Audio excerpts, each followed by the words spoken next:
Hey, what's up guys? This is John Spear with Warhammer. Hope you guys are having a great day. So, today what we're going to do is go over how to do an interview from the perspective of someone who does the interviews.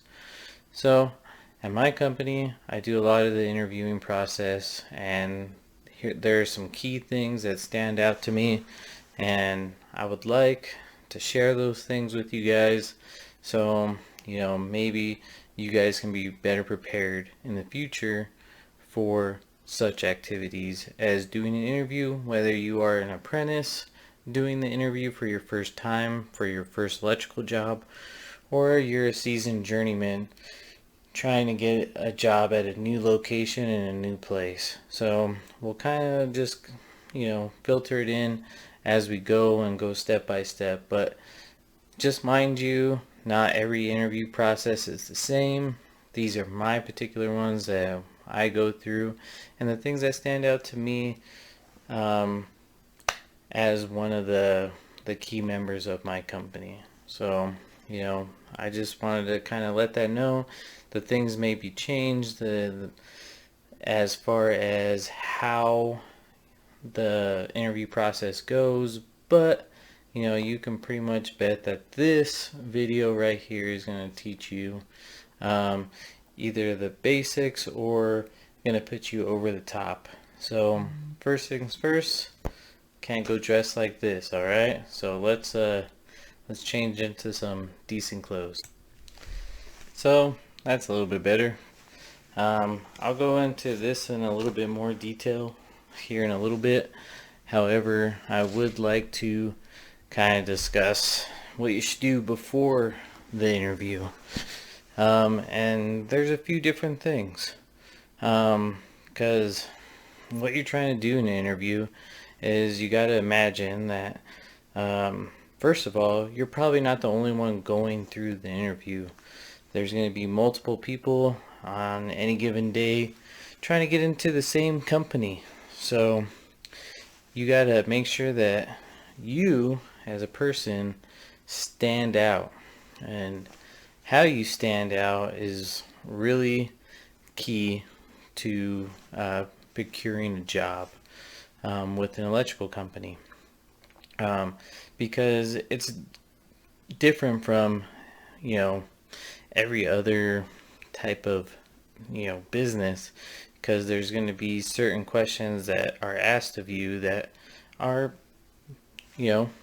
different, that are more detailed to the electrical field.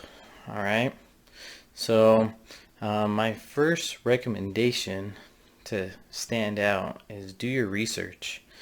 And what do I mean by doing your research? A few things. I would, what's really impressive to me when I'm going through an interview is when the person I'm interviewing has their shit in a pile.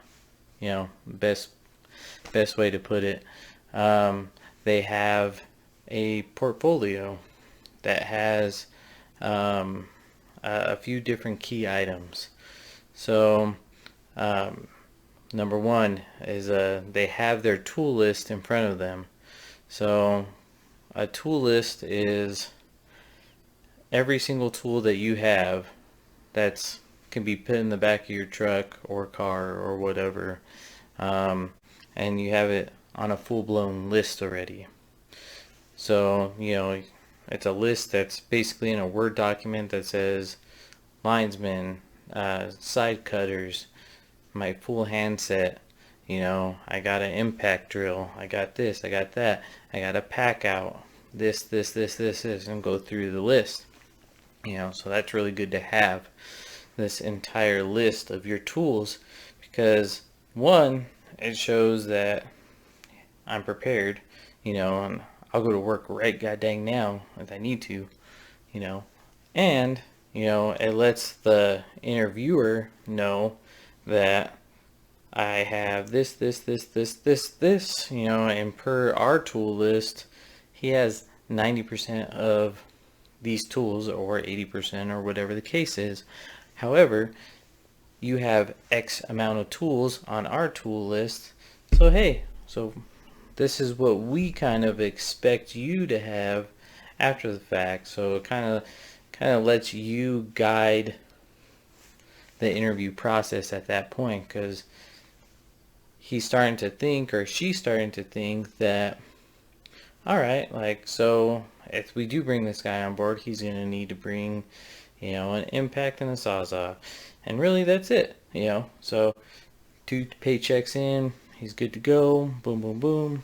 Not going to be a problem. Good to go. Another thing that's really impressive to me is when someone knows the major projects that we're working on. So it's just like, hey, I heard that you guys are working at the zoo and at the courthouse and this and that. And that's why I was interested in working with you guys, because it seems like from a professional standpoint, you guys have a good hold on the market, and you guys are going to have the longevity that I, as a future employee, need to have a successful career as an electrician. So all that's good information. So another fun thing that's really kind of cool is that you know who the key players are in the company.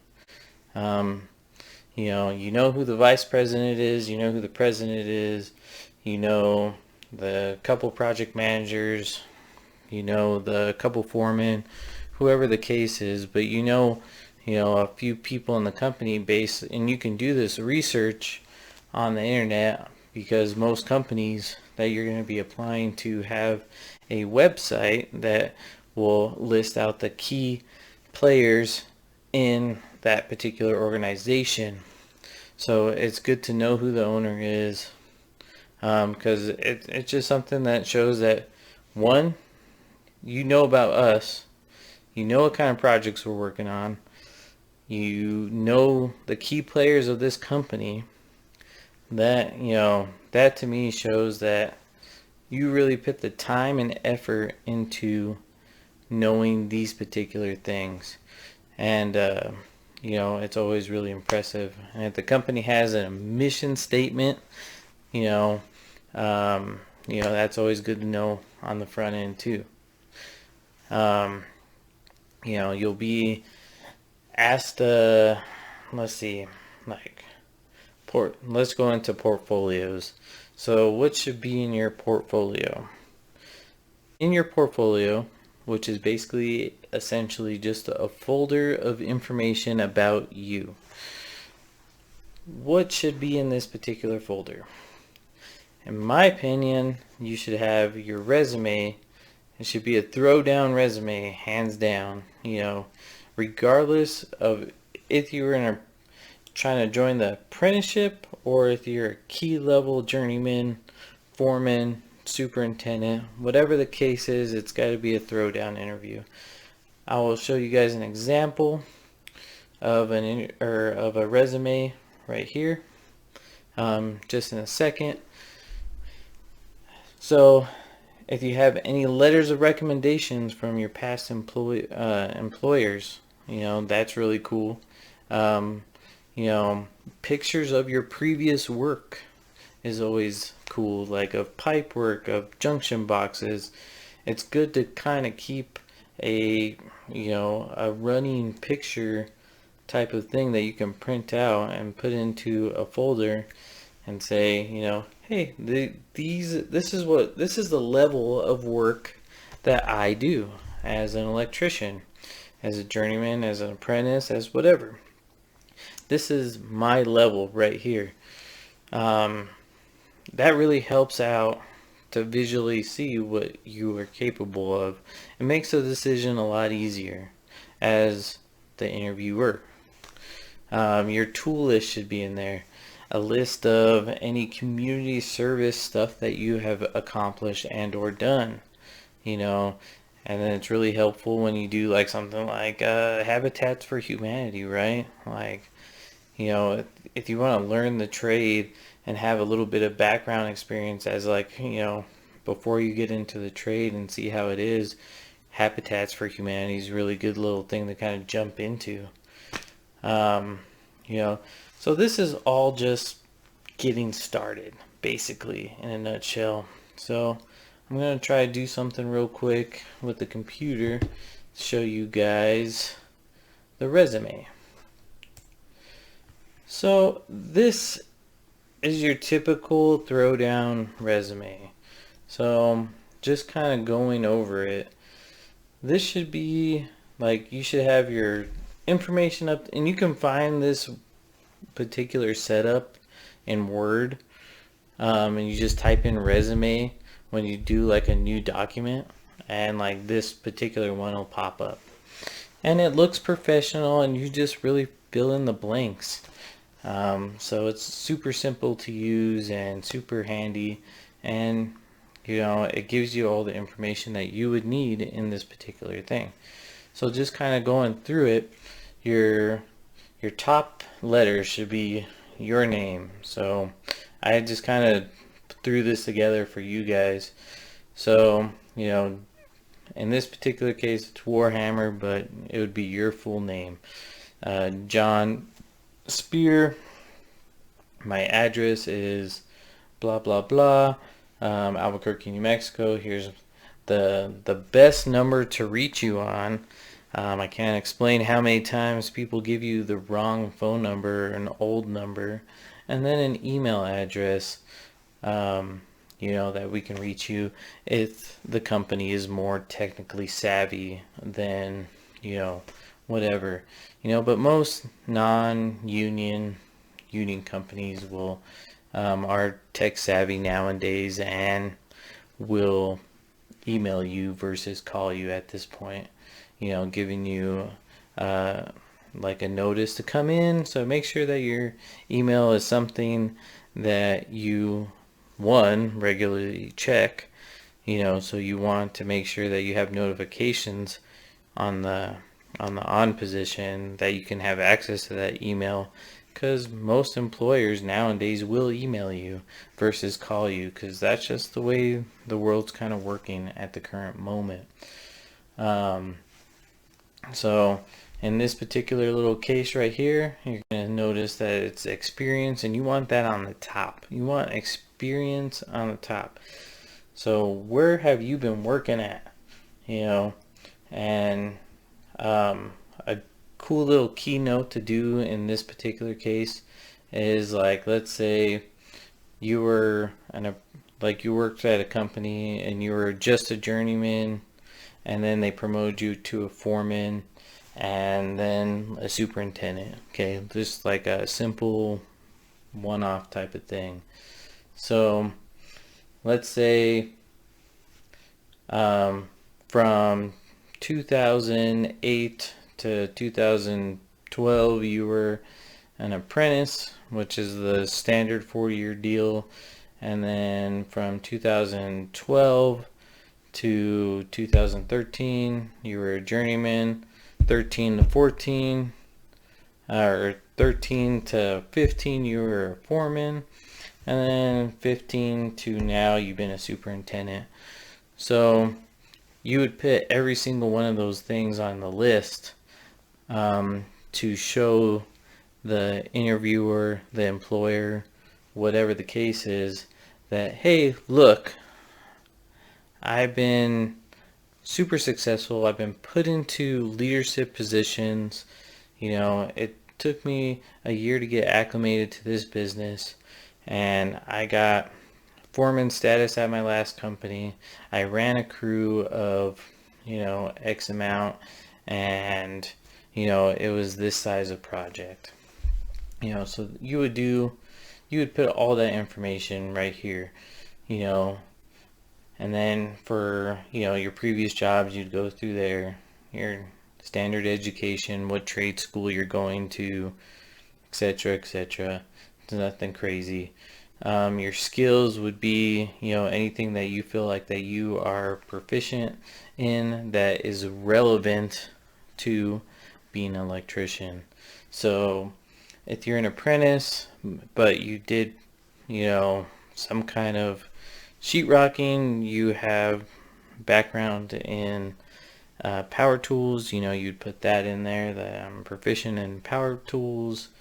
I can do this, I take direction very well. Things of that nature would go into skills. Activities you're going to replace with accomplishments. So let's say you're a journeyman or you were a foreman. You ran a crew of 6 guys on $1 million project and you were under budget, under time. That's where you want to put that. And you want to put the job that you worked at, because most of the time everyone in the upper management knows what the other companies have been doing.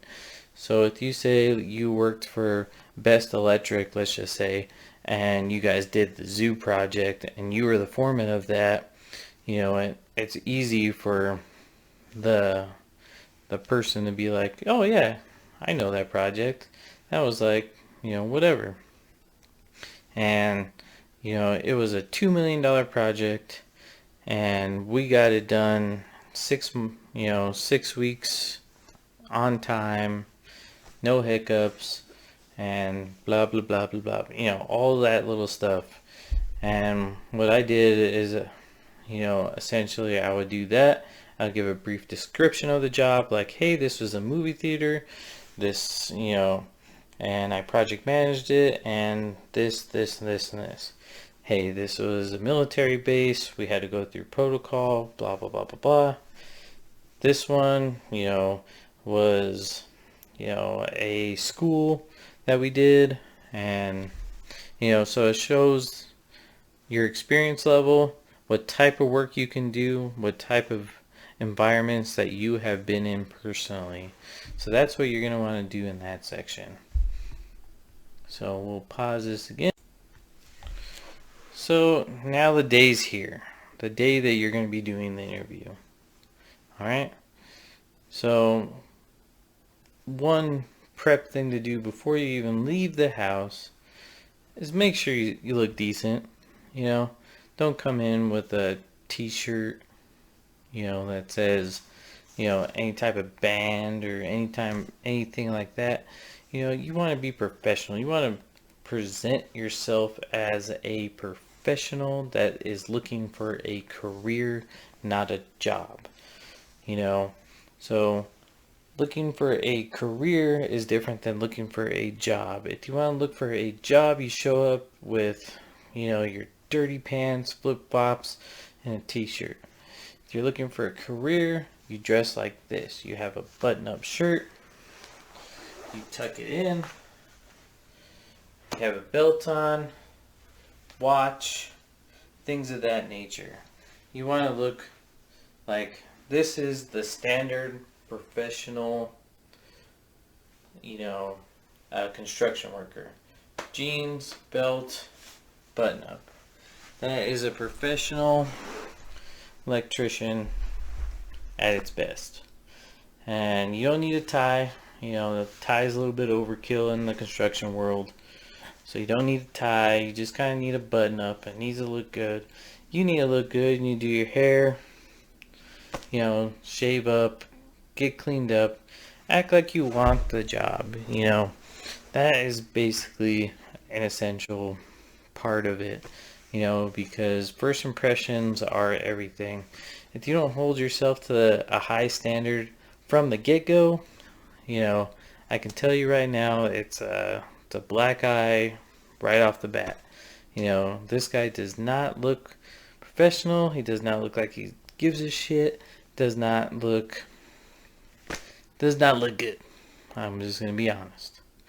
So, you might be a throwdown electrician, but the first thing that's going through my head is, he doesn't even care enough to, put his shirt on, so it's just like, wow, okay, well, let's go through this. A big thing to me is showing up 15 minutes early. That's a huge deal to me. I show up 15 minutes early to everything I do. And it's just a habit I've got into since I was like 16 years old. when I went to my first interview, but show up 15 minutes early.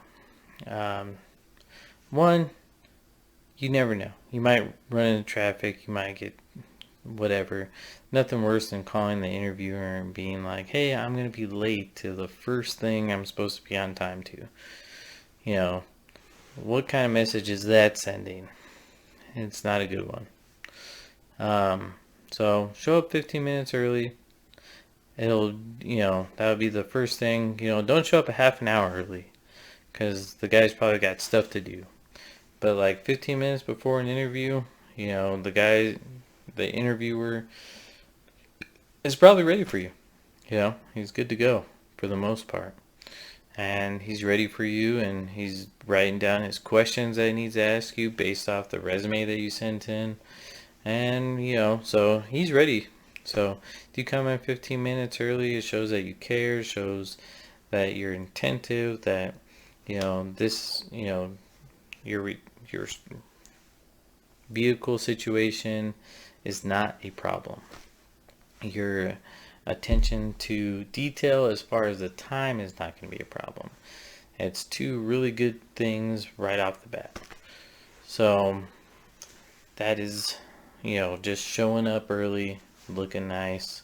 You're ready, 2 steps ahead of everyone else. So what kind of questions, do I ask? It depends on the situation is the best answer. So if you're a person that's looking to be an electrician and you're looking to join the apprenticeship program, the questions are different from are you a journeyman type of thing. So let's do the apprenticeship stuff first, and then we'll move on to the journeyman. So if you're looking to be an electrical apprentice, and you're coming in for an interview on a direct hire type of thing, there's usually going to be a school involved.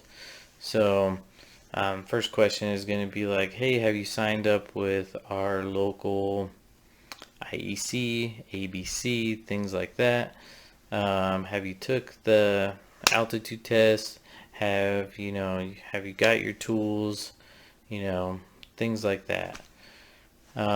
So one of the big questions I like to ask right off the bat is, why do you want to be an electrician?